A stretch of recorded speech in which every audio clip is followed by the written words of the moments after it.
सर्वांना नमस्कार. मी आत्मेश मिळगावकर. आज आपण आत्मेश शो या पॉडकास्टमध्ये कल्याणमधले एक समाजसेवक ज्यांनी कल्याणच्या इतिहासामध्ये खूप मोठं एक सोशल इंजिनिअरिंग केलं, ते डॉक्टर रवींद्र जाधव सर आपल्यासोबत आहेत आणि त्यांच्या पत्नी डॉक्टर सुरेखा जाधव. सुरेखा जाधव हे सुद्धा आपल्यासोबत आहेत. सर, तुमचं आमच्या पॉडकास्टमध्ये खूप स्वागत.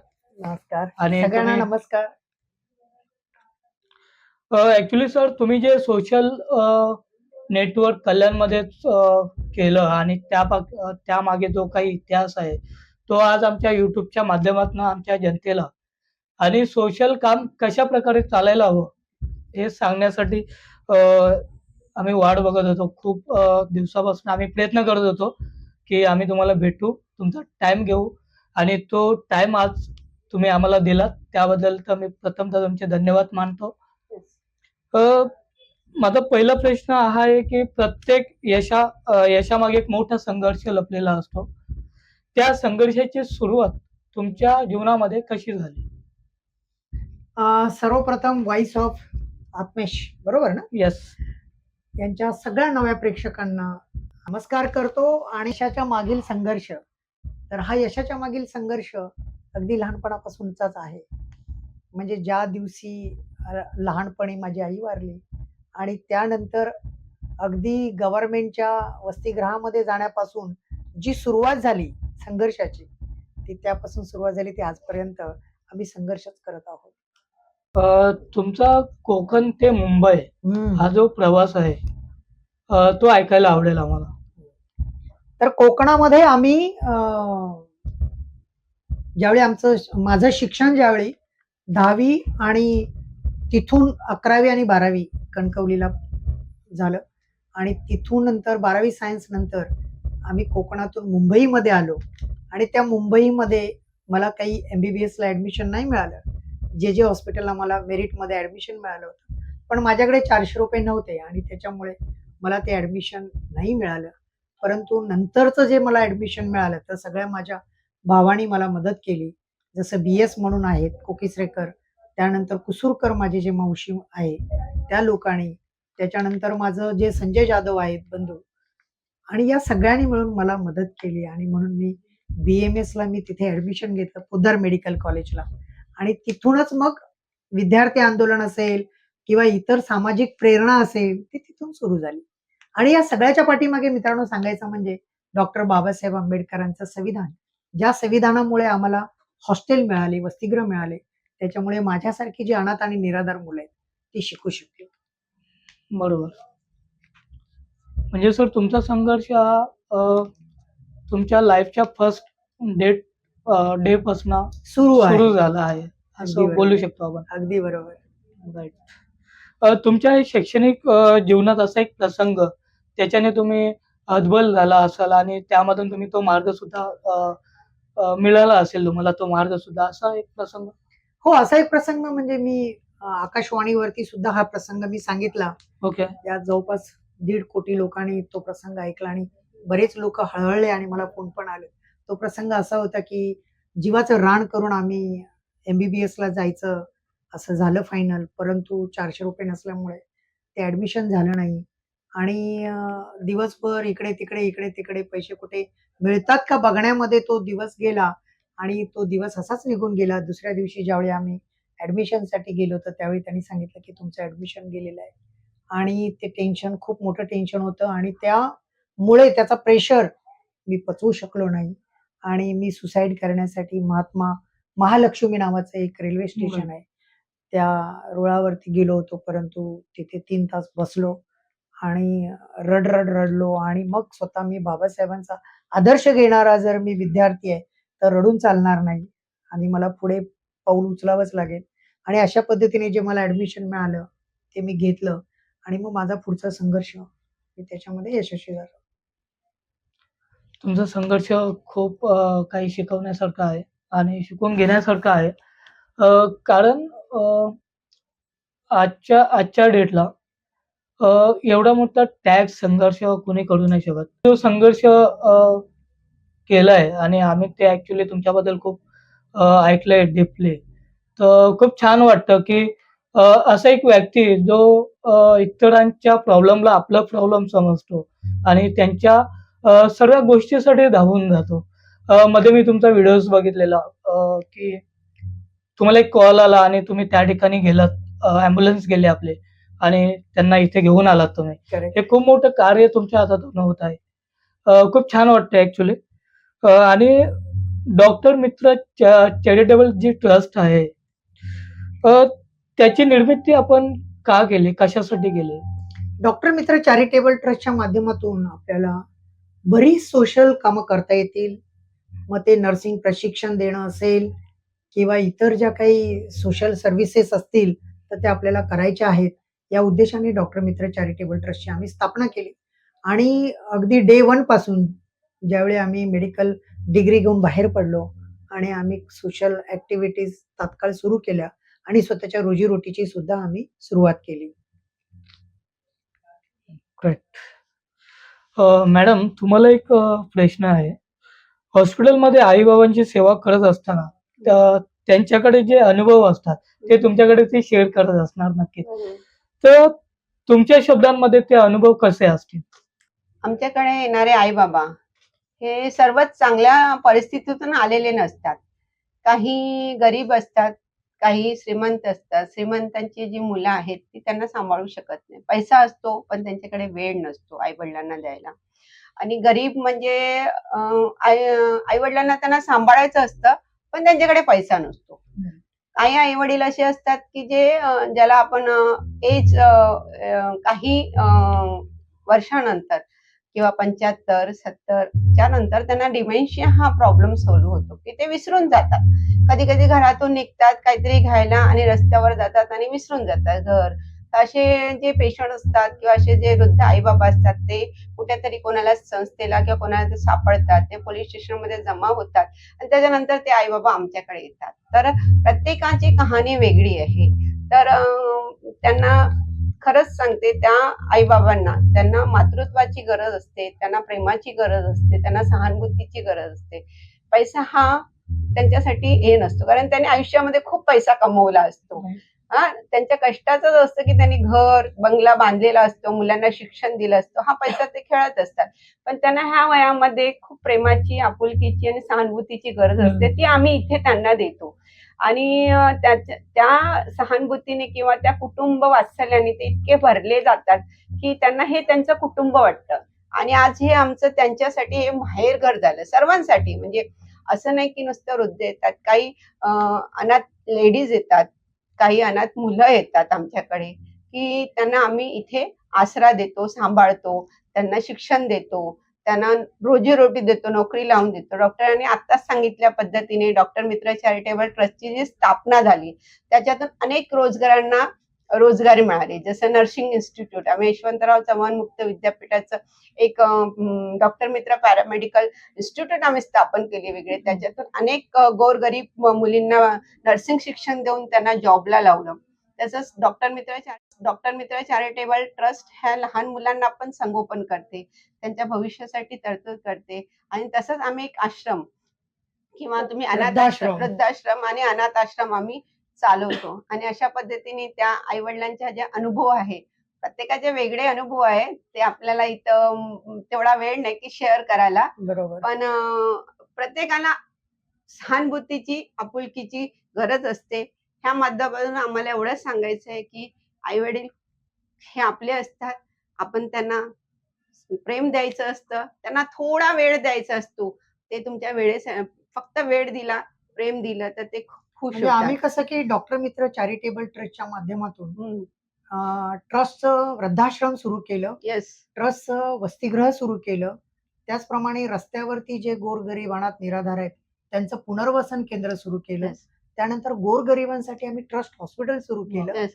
त्यानंतर संविधान दवाखान्याच्या दवाखाना. माध्यमातून जे ज्येष्ठ नागरिक आहेत त्यांच्यासाठी मोफत दवाखाना आम्ही सुरू केला. त्यानंतर महिला बचत गटाच्या काही महिला आहेत, हां, त्यांना आम्ही पोळी भाजी केंद्र सुरू करून दिलं. रोजगार सुरू करून दिले. रोजगार सुरू करून दिला. भाजीपाला दुकान टाकून दिलं. असे खूप सारे उद्योग सुरू केलेले आहेत आणि आज आमच्या आई बाबा जवळपास 80 आई बाबा आहेत. येस. त्याच्यातले 60 आई बाबा ज्यांना आम्ही रस्त्यावरून उचलून आणलं आणि असे 60 मुलं आहेत ज्यांचे आई वडील नाहीत, अशांचा आम्ही वसतिगृह चालवतो आणि रस्त्यावरचे जवळपास 71 लोकांचे आम्ही अग्निसंस्कार केलेले आहेत. म्हणजे रस्त्यावरती कोण पडलेलं असेल, किडलेलं असेल, तर तिथे जाऊन त्यांना अंघोळ घालणं असेल, त्यांना त्यांचं पुनर्वसन करणं असेल किंवा त्यांच्या घरातल्या लोकांचा शोध लावणं असेल, अशी सगळी कामं आम्ही करत असतो. आणि म्हणूनच कल्याणला माणुसकीचं शहर म्हणून म्हणून ओळखलं या पूर्ण महाराष्ट्रामध्ये ओळख आहे. तर तुम्हाला ज्या प्रकारे कॉल येतात म्हणजे इथे या ठिकाणी आई-बाबा आहेत आणि त्यांच्या मुलांनी त्यांना घराबाहेर काढलेलं आहे किंवा सोडलेलं आहे. मग ती प्रोसेस कशी होते चालू तुमची? मेडिकल, त्यांना घेऊन येणं, मग मेडिकल, त्यानंतर डॉक्युमेंट्स बनवणं बरोबर, किंवा बरोबर. हे कसं होतं? म्हणजे जनरली कसं की एखादी आई किंवा एखादा बाबा एखाद्या नाक्यावरती बसून आहे, ओके. त्याचा कोणी नाहीये. अशा ओके. वेळी काही सोशल वर्कर तिथे जमा होतात. ते सगळं पहिल्यांदा Googleला सर्च करतात, की कुठे ऑर्फनेज आहे का? कुठे ओल्ड एज होम आहे का? आणि नेमके कल्याणमध्ये असतील तर कल्याणमध्ये आमचा नंबर पहिला लागतो आणि मग ते आम्हाला कॉल करतात. तर सगळ्यात पहिली भूमिका आमची असते, की त्यांना आम्ही पोलिस स्टेशनला रजिस्टर्ड करतो. मग पोलीस इन्स्पेक्शन करतात. मग पोलिसांना आम्ही सांगतो, की तुम्ही पहिलं यांचं मेडिकल करून घ्या. म्हणजे यांना कोणते आजार तर नाहीत ना? उद्या काही कमी जास्त झालं तर आमच्यावर नको यायला. यांच्या बरोबर. अंगावर काही दागिने वगैरे आहेत का? किंवा हे अपंग आहेत का? बरोबर. अपघात झालेला आहे का? या सगळ्याचं इन्स्पेक्शन पोलीस करतात आणि ओके. त्यांचं मेडिकल करतात. मेडिकल झाल्यानंतर पोलीस आमच्या ट्रस्टला एक लेटर काढतात, की या वृद्धाचं जोपर्यंत कोणी सापडत नाही, तोपर्यंत तुमच्या वृद्धाश्रमामध्ये त्याची जेवणाची, राहण्याची आणि उपचारांची व्यवस्था करा आणि मग ते आमच्याकडे स्थलांतरित होतात. आणि मग तिथून मग त्यांचं जे काही असेल ते त्यांचं जेवण असेल, त्यांचे उपचार असतील किंवा त्यांचा सांभाळ असेल तर आम्ही करायला लागतो. आणि मग आमचं जे चॅनल आहे डॉक्टर मित्र चॅनल, त्या चॅनलवरती त्यांचा पूर्ण व्हिडिओ आम्ही टाकतो. आणि जवळपास आमचे 25,000 30,000 जे लोकं आहेत, तिथपर्यंत तो व्हिडिओ पोहोचल्यानंतर नेमका त्या घरापर्यंत पोहोचतो. आणि मग लोकं शोधत-शोधत आमच्याकडे येतात. आणि सगळ्या प्रोसिजर पूर्ण करून मग आम्ही त्यांना घरी पाठवतो. ओके. सर हे जेव्हा आपण करत असतो तेव्हा जे आई-वडील आपण घेऊन येतो इथे, मग त्यांच्या फॅमिलीला जेव्हा समजतं, की आमचे आई-वडील या ठिकाणी आहेत. असं केव्हा झालंय की कोणी आलंय आणि असं म्हणालंय, की तुम्ही असं का केलात? तुम्हाला अधिकार नाहीयेत. असं बरोबर. झालंय? हो, असं झालेलं आहे. अशीच एक केस होती. त्या आईला त्या मुलाने घरातून बाहेर काढलं ओके. आणि आम्ही घेऊन आलो तिला आमच्या हॉस्पिटलमध्ये आणि तिसऱ्या दिवशी तो मुलगा आला आणि आमच्यावरती भडकला. तुम्ही माझ्या आईला का आणलं? मी तिला मरायला सोडलं होतं. कारण ती खूप हट्टी आहे आणि ती तिची प्रॉपर्टी माझ्या नावावर करत नाही. ती जर केली असती तर मी माझं लोन कमी केलं असतं आणि एवढी हट्टेली आहे, मला शिव्यागाळी करते म्हणून मी तिला घरातून हाकललं होतं आणि ती मरू दे या आशेने केलं. तुम्ही का आणलं? आणि मी म्हटलं, "अरे का हे काय नवीनच प्रकार मला ऐकायला भेटला." उलट त्याला आनंद व्हायला पाहिजे, की माझी आई इथे आहे. परंतु तसं घडलं नाही मित्रांनो. उलट मला त्याने धमकी दिली, की हिच्या गळ्यात दागिने होते. तर ते हरवले याची कंप्लेंट मी पोलिस स्टेशनला तुमच्या नावाने केली तर डॉक्टर साहेब तुमचं काय होईल? आणि खरोखरच तो माझ्यासाठी लेसन होता आणि त्याला हात जोडले म्हटलं, "खरंच आम्हाला माफ कर, की आमचं चुकलं. तुझ्या आईला आम्ही घेऊन आलो. बरोबर. आम्हाला दया आली. त्या करुणेच्या भावनेने आम्ही तिला घेऊन आलो." आणि त्याला हात जोडले आणि त्या आईला जिथे आणलं होतं त्याच्यासमोर नेऊन दिलं. त्या ठिकाणी आम्ही सोडून आलो आणि तिसऱ्या दिवशी असं कळलं, की ज्या ठिकाणी ती बसली होती, एक ट्रक पाठीमागे त्या ट्रकखाली ती सापडली आणि तिचा जीव गेला. सर हॉस्पिटल किंवा बिझनेस जे काही असेल इन्कम सोर्स, हे सर्व म्हणजे कंटिन्यू तुम्ही या हॉस्पिटलमध्ये असतात 24 घंटे. तुम्ही दोघं सुद्धा. तर हे करत असताना एक वैयक्तिक जीवन असतं. ते जीवन म्हणजेच हॉस्पिटल का? असंच म्हणायला पाहिजे, कारण आमच्या दोघांचंही जीवन हॉस्पिटलच्या या सेवा कार्यामध्येच लागून आहे. 24/7 कोणाचे कॉल येतात, कोणाचे घरचे प्रॉब्लेम असतात. खूप सारे प्रॉब्लेम असतात आणि ते निपटवण्यामध्येच आमची रात्र होऊन जाते. आणि ती आम्हाला आवड असल्यामुळे आम्ही त्याच्यामध्ये हयगय करत नाही कुठे, की मला वेळ नाहीये, तुमचा फोन आता उचलणार नाही, असं होत नाही आमच्या बाबतीमध्ये. आणि अत्यंत चांगले सामाजिक कार्यकर्ते आम्ही जोडलेले आहेत आणि त्याच्यामुळे जवळपास 40 लोकांचा आमचा स्टाफ आहे. वाह! आम्ही दिवस-रात्र धावपळ करतो आणि लोकांचे जीव वाचवतो. ओके. सर तुम्ही एक पुस्तक लिहिलंय अंधारातील काजवे. अ, त्याबद्दल जनतेला सांगण्यासाठी तुम्ही असं म्हणजे काय लिहिलंय? जे जनतेने वाचल्यानंतर एक त्यामधून ऊर्जा भेटेल किंवा त्यामध्ये संदेश शिकायला भेटेल, एक संदेश भेटेल संदेश भेटेल, नक्कीच असं. संदेश भेटेल. त्यामागचा हेतू Yes. काय आहे तुमचा? मित्रांनो, अंधारातील काजवे हे 5वी आवृत्ती सध्या सुरू आहे बाजारामध्ये आणि त्याला प्रचंड अशी मागणी आहे. आमचा दोघांचा जो जीवन संघर्ष आहे तो त्याच्यामध्ये आहे आणि सत्य कथा ज्या आहेत, तर त्या सत्य कथा जर तुम्ही ज्यावेळी वाचता त्यावेळी तुम्हाला मार्गदर्शन मिळतं, दिशा मिळते. जीवन कसं भयानक आहे ते कळतं आणि तुम्ही सावध होता आणि म्हणून ते पुस्तक वाचावं. परंतु आता त्याची 6वी आवृत्ती लवकरच येईल वा. आणि ते तुम्हाला वाचायला पण भेटेल. नक्कीच, नक्कीच. सर हे जे सोशल काम चालू झालं तुमच्या जीवनामध्ये, मॅम केव्हापासून तुम्हाला टचमध्ये आलात? तो प्रवास कसा होता? म्हणजे मग आमचं मेडिकल लाईफ जे होतं, जे कॉलेजमध्ये लाईफ होतं, त्यावेळी मला सुरेखा भेटली आणि त्यावेळी मी तिला म्हणालो, की मी बाबासाहेब आंबेडकरांच्या सामाजिक कार्याला वाहून दिलेलं आहे. बाबासाहेबांचं एक स्वप्न होतं, की Right. बाबासाहेबांचं एक स्वप्न होतं, की माझ्या मुलांनी, लेकानी किंवा समाजाने मिशनरी वर्क करावं. जे अनाथ, निराधार आहेत त्यांना आधार देण्याचं काम हे बाबासाहेबांना अपेक्षित होतं. लोकांच्या सुख-दुःखामध्ये सहभाग घेणं आणि ते काम करताना घरामध्ये जर हा प्रपंच गेला, तर नवरा-बायकोमध्ये भांडण होतील. तर तिला म्हणालो, की "तू काही लग्न नकोस करू माझ्याशी, मला जाऊ दे." तर ती म्हणाली, की "आपण सोबत मिळून करूया." आणि गेले 30 वर्ष आम्ही दोघे सामाजिक कार्यात सोबत आहोत. वॉव! ग्रेट. आणि आम्ही दोघेही कशासोबत आलो, तर बाबासाहेब आंबेडकरांची जी चैत्यभूमीला अ, जे अभिवादनाचा जो कार्यक्रम होतो, त्या ठिकाणी आम्ही चैत्यभूमीला 5 आणि 6 डिसेंबरला 2 दिवस आम्ही आरोग्य शिबिरं घेत होतो. कॅम्प घेत होतो. विद्यार्थी दशेपासून. म्हणजे वाव. बाबासाहेबांमुळे आम्ही शिकलो. बाबासाहेबांमुळे आमच्या अंगावर कपडे आले. राइट. आमचं शिक्षण झालं म्हणून बाबासाहेबांना सगळं लाईफ आम्ही डेडिकेट केलेलं आहे आणि त्याच्यातूनच सुरेखाची आणि माझी ओळख झाली. मॅम तुमचा तो प्रवास होता सरांसोबत. अ, तो स्टार्ट तर सरांनी सांगितला, पण पुढं ज्या प्रकारे सरांनी सामाजिक कार्यामध्ये पुढे आले. मग तिथे तुम्ही ज्या प्रकारे सपोर्ट केलाय, म्हणजे हर एक व्यक्तीच्या पाठी एक व्यक्ती उभी असते खंखरपणाने आणि तिथे तुम्ही दिसत आहात. तर तो प्रवास कसा होता तुमचा म्हणजे? अ, आम्ही जेव्हा कॉलेजमध्ये विद्यार्थी जीवन होतं, तेव्हा आम्हाला जे पण हॉस्टेल मिळालं किंवा जे पण स्कॉलरशिप मिळाली, ते बाबासाहेबांच्या संविधानामुळे मिळाली. संविधानामध्ये त्या तरतुदी होत्या, की विद्यार्थ्यांना शासकीय हॉस्टेल किंवा स्कॉलरशिप मिळाली. त्यातून आमचं शिक्षण झालं आणि त्या शिक्षणामुळे आम्ही दोघं डॉक्टर झालो. आम्हाला ही जाणीव होती, की कोणाच्या तरी त्यागामुळे आम्ही घडलो. एका त्याग करावा लागतो, जीवन संपवावं लागतं, तेव्हा पुढच्या पिढीला त्याचा फायदा मिळतो. तर त्याच पद्धतीने बाबासाहेबांनी जे आमच्यासाठी केलं, ते आम्हाला इतर लोकांसाठी करायचं होतं. त्या भावनेतून आम्ही समाजाला जे मदत करायचं. कारण अ, आपण काही कॉलेज बांधले नाही, आपण हॉस्पिटल बांधले नाही, शाळा बांधली नाही, त्याच्यातून आपण फायदा घेतो. मग हे समाजाचं देणं असतं आपलं. तर त्या पद्धतीने आम्हाला दोघांना ही जाणीव आली आणि आम्ही जेव्हा प्रॅक्टिसला सुरुवात केली, तर आम्ही असे अनेक गोरगरीब पेशंट बघितले, की ज्यांना अ, पैशामुळे ट्रीटमेंट घेता येत नाही किंवा त्यांना खूप कमी पैसे असतात, की ज्यांना मेडिसिन घेता येत नाही. त्याच्यातून आम्ही हॉस्पिटल उभारण्याचे स्वप्न बघितलं. ज्याला आपण डॉक्टर मित्र चॅरिटेबल ट्रस्ट हॉस्पिटल म्हणतो. ह्या ट्रस्ट हॉस्पिटलमधून त्या लोकांना अनेक गोरगरीब पेशंटला फायदा झाला. म्हणजे अगदी आम्ही सुरुवातीला ₹20 मध्ये इंजेक्शन गोळ्या सुरू केलेल्या.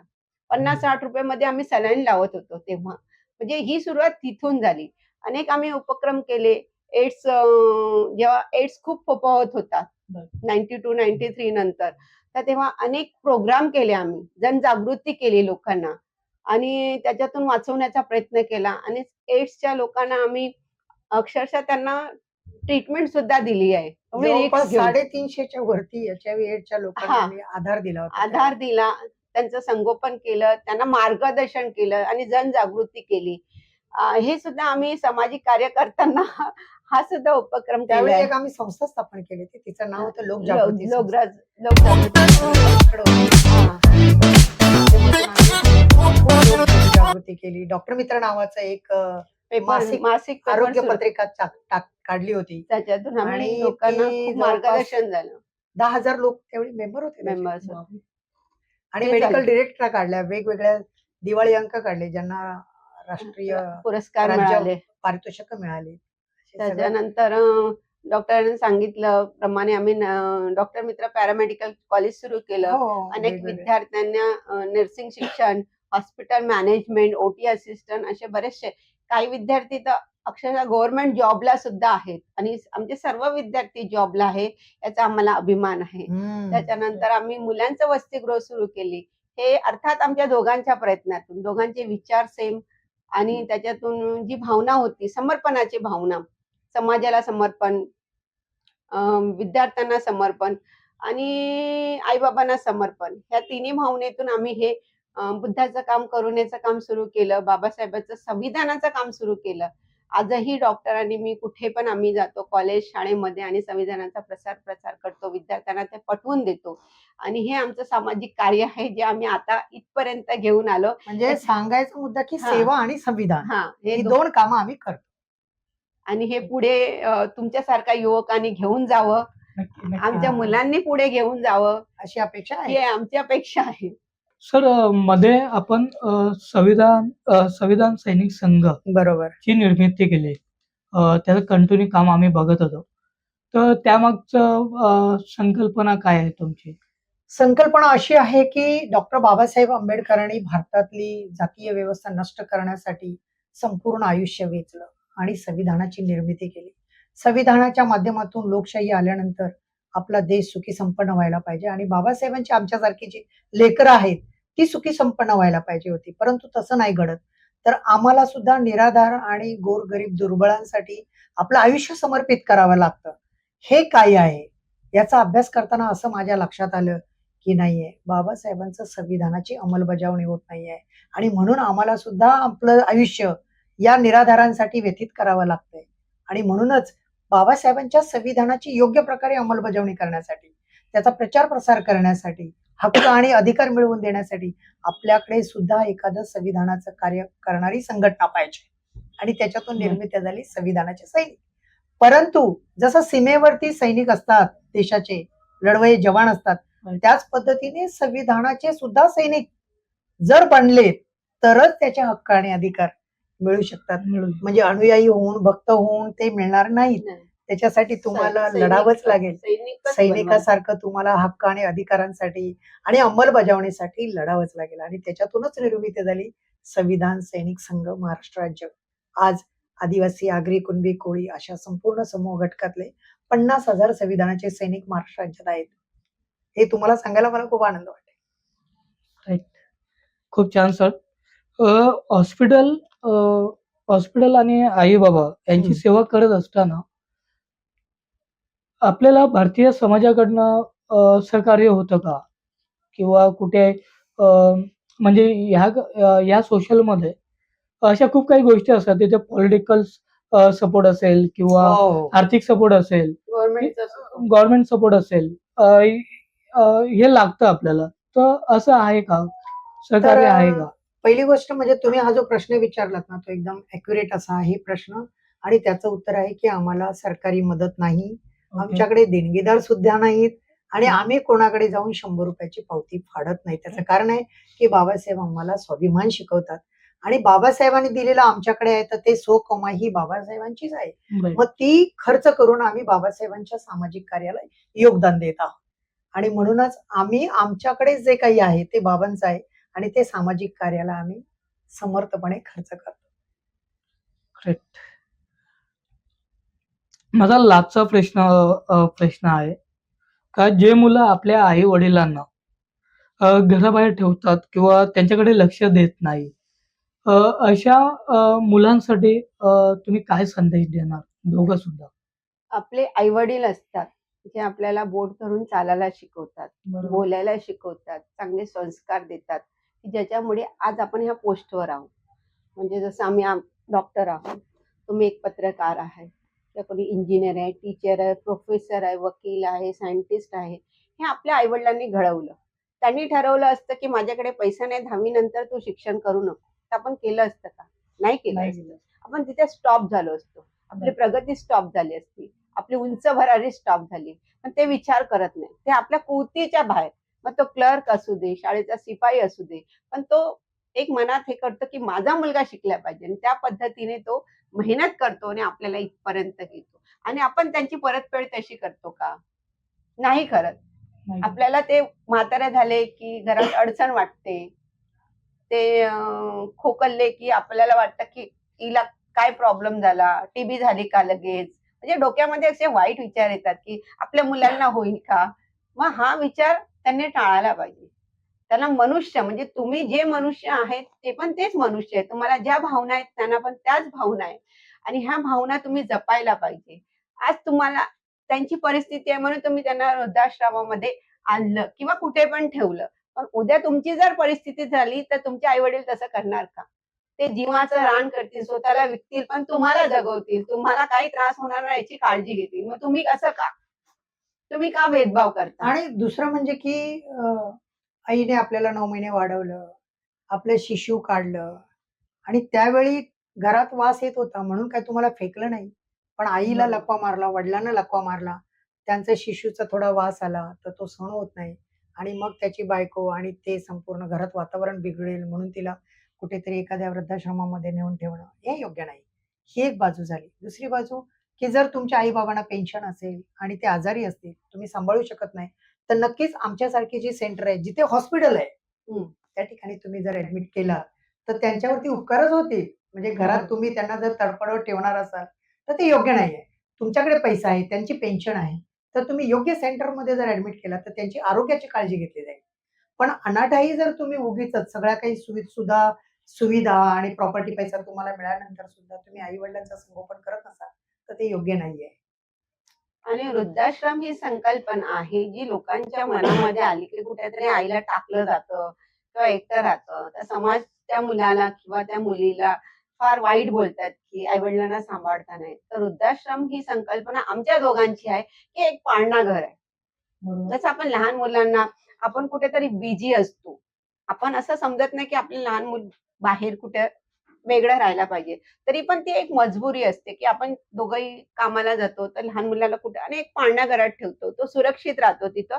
संध्याकाळी येताना घेऊन जातो. तर त्याच पद्धतीने हे जे आमचं सेंटर आहे, एक आई-वडिलांसाठी, आजी-आजोबांसाठी एक पाळणा घर. पाळणा घरच आहे आणि ते. आम्ही त्या पद्धतीने ते लहान मुलांसारखं त्यांचं संगोपन करतो, त्यांची देखभाल करतो, जमेल तशी ट्रीटमेंट सुद्धा करतो आमच्या आणि परीने. आणि आमच्याकडे जे येणारी असतात ना, ती मुलं खरंच मजबूर असतात. काही मुलं फॉरेनला असतात. येस. आई-वडिलांना बघणारे कोणी नसतात. त्यावेळी नक्कीच त्यांनी चांगल्या वृद्धाश्रमाची उपाययोजना करायला पाहिजे. बरं. आणि काही मुलं आपल्या आजारी आई-वडिलांना सांभाळू शकत नाही. त्या ठिकाणी सुद्धा त्यांनी व्यवस्था करायला पाहिजे. म्हणजे काही ठिकाणी मजबुरी आहे म्हणूनच तुम्हाला आई-वडिलांना वृद्धाश्रमात ठेवावं लागतं आणि त्याच्यात वाईट असं काही नाहीये. कारण तुम्हाला हसणारे खूप आहेत. पण त्यामुळे जर तुम्ही आई-वडिलांना त्रासात ठेवत असाल, तर ते पण एक प्रकारचं पाप आहे. पाप आहे. बरोबर. कारण जिथं वैद्यकीय सेवा पाहिजे, तिथं वैद्यकीय सेवा पाहिजे. जसं आई समजा वडिलांना लकवा मारला, तर तुम्ही 24 तास त्यांच्यासोबत राहू शकत नाही. नोकरी-धंदा सोडून त्यांच्या देखभालसाठी राहू शकत नाही. त्यावेळेस तुम्हाला कामाला जावंच लागेल. अशा वेळेस वडिलांना हे हॉस्पिटलची आणि काळजीची गरज असते किंवा त्यांना सेवेची गरज असते. तेव्हा नक्की आमच्या वृद्धाश्रमामध्ये त्यांना ॲडमिट करावं. एखाद्या आईला कॅन्सर झाला असेल, तर तिला जी ट्रीटमेंटची गरज असेल, ड्रेसिंगची गरज असेल, नर्सिंग केअरची गरज असेल, तर ती आमच्याकडे मिळते. आणि आमच्या वृद्धाश्रमामध्ये मिळते. आणि विशेष म्हणजे आमचं जे सेंटर आहे, हे महाराष्ट्रातलं पहिलं सेंटर आहे, की जिथे हॉस्पिटलला आम्ही कन्व्हर्टेड इंटू वृद्धाश्रमामध्ये केलेलं आहे. येस. आणि ते पण आम्ही आमच्या आई-बाबांच्या स्मरणार्थ करतो. स्मरणार्थ. आज आमची ही 5 करोडची प्रॉपर्टी आहे, ती आम्ही आमच्या आई-वडिलांच्या स्मरणार्थ ट्रस्टला डोनेट केलेली आहे. ट्रस्टकडून रेंट घेत नाही. म्हणून आम्ही आज 80 आई-बाबांचा सांभाळ करतो. आम्ही दोघेही डॉक्टर आहोत. कोणत्याही पद्धतीची सॅलरी घेत नाही. आणि आमच्याकडे 80 मधले 60 हे अत्यंत निराधार आहेत. आणि आई-बाबा. 20 जे आहेत ते श्रीमंत आहेत. त्यांच्याकडून मात्र आम्ही पैसे घेतो. म्हणजे तुमच्याकडे पैसे आहेत तर पेड सर्व्हिसेसमध्ये तुम्हाला आम्ही घेणारच आणि तुम्हाला सगळ्या फॅसिलिटीज देऊ. मग वैद्यकीय असतील, केअरिंग असेल, सगळं तुम्हाला फॅसिलिटीज आहेत. आणि तो खरंच निराधार आहे, तर पोलीस आमच्याकडे घेऊन येतात. तुम्ही त्या पद्धतीचं कंप्लेंट मात्र करावी लागतात. आणि आमच्याकडे 20-30 असे डॉक्टर आहेत, की जे एखादा अनाथ वृद्ध आहेत तर त्यांच्यासाठी मदत करतात आणि तुमच्यासारखे काही मित्र जोडलेले आहेत, ते कोणी तांदूळ आणून देतो, कोणी गहू आणून देतो. अशा पद्धतीची तुम्ही मदत आम्हाला करू शकता. तर तुमचं जे काम आहे ते आपण खूप डीपली समजून घेण्याचा प्रयत्न केला आणि तुम्ही ज्या प्रकारे आम्हाला इन्फॉर्मेशन दिलात, अ, म्हणजे कसं असतं की अ, लहानपणी आपले आई-बाबा आपला खूप सांभाळ करतात आणि समाजामध्ये असे काही इश्यूज असतात, त्यामुळे म्हणजे सर म्हणाले की बाहेरगावी असतात मुलं आणि त्यामुळं त्यांचा सांभाळ नाही करत. तर ठीक आहे, ते रिझन एक समजू समजून घेण्यासारखं आहे. पण सर्व काही असताना जे मुलं आपल्या आई-वडिलांना रस्त्यावरती सोडत असतील, तर ह्यावरती एक चांगली उपाययोजना करून करायला हवी असं माझं वैयक्तिक मत आहे. जेणेकरून आई-वडिलांचा सांभाळ होईल. ज्या मातेने 9 महिने आपल्या पोटामध्ये लहानाचं मोठं केलेलं असतं आणि त्यानंतर ते सांभाळ करते. अशा मुलांनी सुद्धा आई-वडिलांकडे लक्ष ठेवायला हवं त्यांच्या लास्टच्या काही काळामध्ये. सर तुम्ही जो टाईम दिला मला या पॉडकास्टसाठी त्याबद्दल तुमच्या दोघांचे सुद्धा मनःपूर्वक धन्यवाद थँक्यू. करतो आणि इथे थांबतो. येस येस धन्यवाद. धन्यवाद. तुमचेही खूप खूप आभार आणि प्रेक्षकांचेही खूप खूप आभार.